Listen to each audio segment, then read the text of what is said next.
Welcome to this new video about frequencies.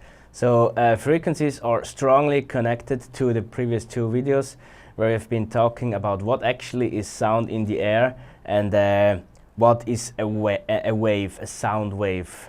So how does wave theory basically work?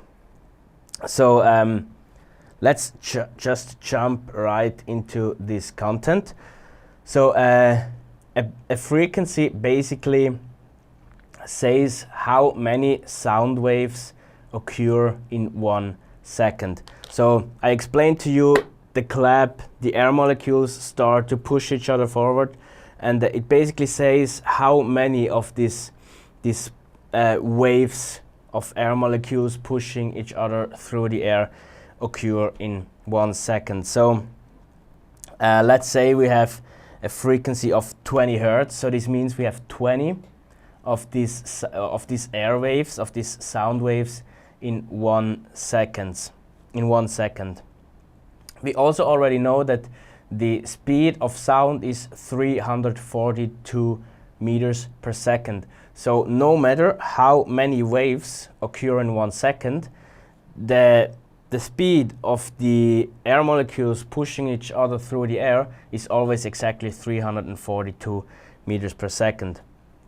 This is why for different frequencies the wavelength is also different. So if we have a frequency of 20 hertz, we know that the wavelength is 17 meters. We can just do some simple math to prove this.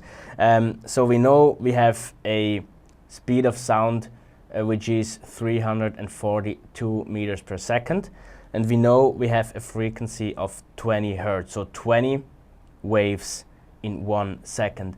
So we know there has to be, like, basically there must be fitting 20 of the sound waves into 342 meters. So if we now calculate if we divide 342 by 20, we get a wavelength of 17 meters. And similar it is for other frequencies. So if we have a frequency of 100 hertz, which means we have 100 waves, air waves in 1 second, it means that one of these waves is approximately 3.42 meters. So if you calculate 100 times 3.42, you will get to the 342 meters which the sound travels in 1 second. So you can basically calculate this for every of these frequencies, and you will always end up at these wavelengths. So yeah, the only thing you need to know here is basically what is the speed of sound. It's 342 meters per second, and then you can just if you know the wavelength, you can divide by the wavelength to get the frequency. If you know the frequency, you can divide by the frequency to get the wavelength, basically. One important thing here to know is that what is actually the difference in sound when we have a different wavelength. And this is what I will talk about later. Here, quickly, I just show you again this little example we just calculated with each other before. It shows this formula again. So we have the speed of sound, which is 342. We have a frequency, let's say 20, and we have the wavelength, which is 17 meters here. And if we do the math, calculate 20 times 17, we get to 342 meters. So this is shown, all this is shown on this slide, and I encourage you to just do the math yourself a few times for different frequencies to get into this a little bit. So let's just talk about a few facts about these frequencies. The first fact I want to mention here is that we as humans, we can hear everything between 20 and 20,000 hertz. So any frequency between 20 and 20,000 we're able to hear. If there is a sound wave which is lower than 20 or higher than 20k or 20,000 hertz, we cannot hear it anymore as humans. Different animals can hear different ranges of frequencies. So let's take cats. Cats can hear much higher frequencies than human can. They can hear way above 20k hertz. But we as humans, we can only hear till 20. So there is two words for frequencies lower than 20 hertz. We call this infrasound. You can still feel this sound when a good subwoofer sends out infrasound. You can still feel the frequency touching your body, but you cannot hear it anymore. When there is a frequency higher than 20 kilohertz, it's called an ultrasonic frequency. Also, one fact to know here, we use a logarithmic scale to talk about these frequencies. We'll come to that point later. Also, the fifth one here, it's quite a crucial one. So if you know some things about music theory, this will help you a lot now. So let me take the piano as an example. You can play the C note on the piano, and then 12 half steps later there is another C note you can play, which is one octave, or one octave, sorry. And basically if you go up the ladder, up the scales, from C to C, you always have 12 half steps in between each C. However, it's not the same with frequency. So we can take a frequency. Let's take the frequency for an A tone. So the A, like the A, it got a frequency of 440 hertz. So if you go to the next frequency, let me just do a little drawing for you at this point. So we have the A tone, and we go up one octave to the next A tone. So this is 12 steps, 12 half steps.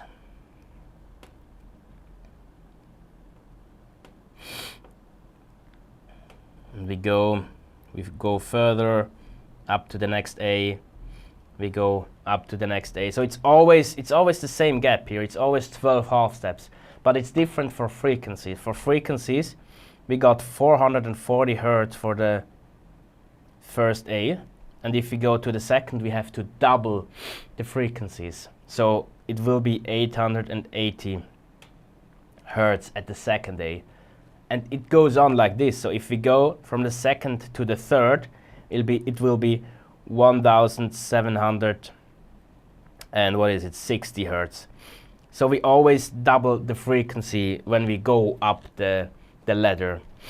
So this is also why we have to use a logarithmic scale, because in terms of frequencies, the difference in sound changes much faster at the beginning. Like the difference in sound changes much faster at the beginning, but it changes much slower for higher frequencies. So that's also why we will mostly use a logarithmic scale, as we have from like 10k hertz to 20k. There is not much of a difference in sound anymore, but from let's say 20 to 100, there is a huge difference in sound. So that's why it's important to basically use more space on the scale when we try to draw these frequencies for the lower frequencies than for the higher frequencies. All right, so I now would like to talk to you about how does actually a real frequency look like. So this image shows a clean or a pure sound wave, and this type of sound wave you will normally never see in real life. So when you play one, let's say, A note on the piano, that's not really the sound wave which comes out of the speaker in the end. So a real sound wave much more looks like this. So that's basically a sum of lots of different frequencies occurring at the same point in time. So of course, when you play the A note, you do somewhere have this clean, pure 440 hertz A frequency, but there's also lots of other frequencies happening when this note is played. There is so-called harmonics. This is the frequencies which are much higher up in the frequency spectrum, so higher than 10 kilohertz. And there's also lots of other frequencies, and they just basically sum up. So we just sum the different sound waves to finally end up with this frequency. Another example of a frequency I want to show you is this one. So what do you think could this be? There is different reasons why this type of sound wave occurs. So this is not really a tone. We cannot say like this is a C or an A chord on the guitar, let's say, or whatever. So that's not really a note or a chord, but that's more like a noise, like a sound, like the clapping thing I did. This could basically be a clap, just like a sound. We cannot really assign a specific tone or a specific chord to it. We also, especially for the drums, we have this type of sound waves also. So now there is different types of noises I want to quickly go into. And these noises, they basically try to play certain certain parts of the frequency spectrum. And you will, in your career as a sound engineer, you will often run into these 3 different types of noises existing. And I just want to talk you through these different noises. So the first sound we will hear is called white noise. So white noise has the same level at every frequency range. So that means, I also wrote that down here, if we have, let's say, a frequency range from 10 to 20 hertz, the white noise plays this sound, like the exactly same amplitude for every frequency between 10 and 20. It also plays the same sound if we, let's say, have 10,000 hertz and 10,010 hertz. So also in this range, it plays the same amplitude for every frequency in that range. So let's just together listen how does such a white noise sound like.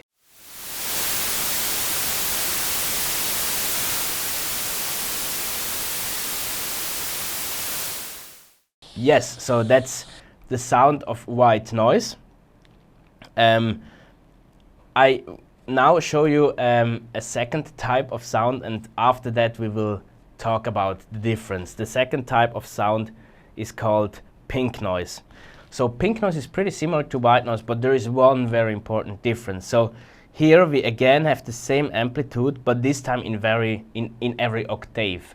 So before, it was the same amplitude for every frequency range. So no matter if you go from 20 hertz to 30 hertz, which is a 10 hertz gap, or from 1000 to 1010 hertz, which is also a 10 hertz gap. So before, there was always the same amplitude for all of these different ranges. Now we have the same amplitude for every octave. So before, if you remember, we talked about how many hertz is one octave. And that's different for every frequency range, because we always double the amount of hertz to get from one note, from one tone, up the octave, 12 half steps to the next same tone. So here, this basically means that if we go from 20 to 40 hertz, which is one octave, of course, the sound level is equal in that range, and it is equal to the range from 10,000 hertz to 20,000 hertz. So in the higher frequency ranges, we will have much lower amplitude, basically, because there is much more frequency spectrum needed to cover the same music notes, like one octave. So here we try to basically this noise tries to basically put the same amplitude to every note, to every chord we could play in music, and it sounds as follows.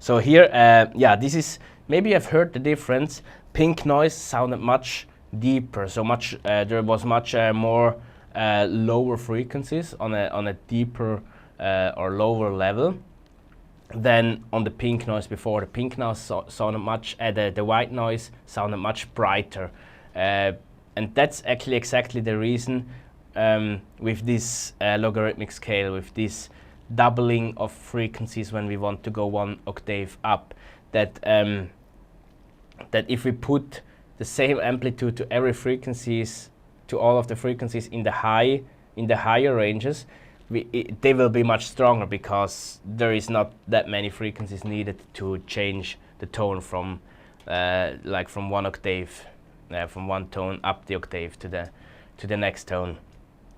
So these two noises are normally used to measure out rooms, like to see how the frequencies react in a room.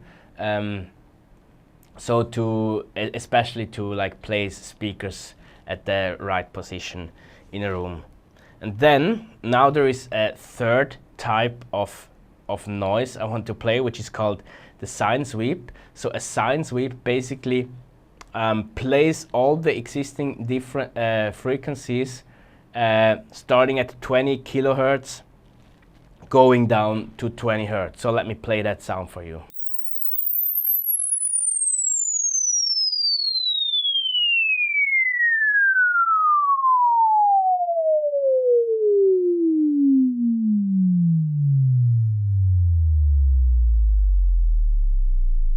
All right, so that was a sine sweep. I hope you could hear it. So it literally started at 20 kHz. The first point we can hear a sound wave, and then it goes down to 20 hertz. I want also to encourage you to to watch another video which I linked here. It again also shows how the different frequencies sound like. So you might at this point already have realized that when we talk about different frequencies, we talk about different different tones, different levels of tones, like very, very low tones or very high tones. Like you might have realized it already, and it's pretty important that you know how the different frequencies sound like. So if there is a frequency of 100 hertz, what does that actually mean? How does it really sound like in practice? So it's really important, and this is why I want to encourage you. This video I just linked to this video here, I do to really get a bit used to how the different frequencies sound like, so that you get a solid understanding, and it basically helps you that you can mix much faster in practice. So yes, this was basically part 1 of unit 1. We covered now sound, we covered wave theory, and we covered frequencies. So now you already got a quite good understanding of what is a sound wave, how does it behave in air, how do we talk about these waves, and how do we talk about and calculate with frequencies. See you in the next part.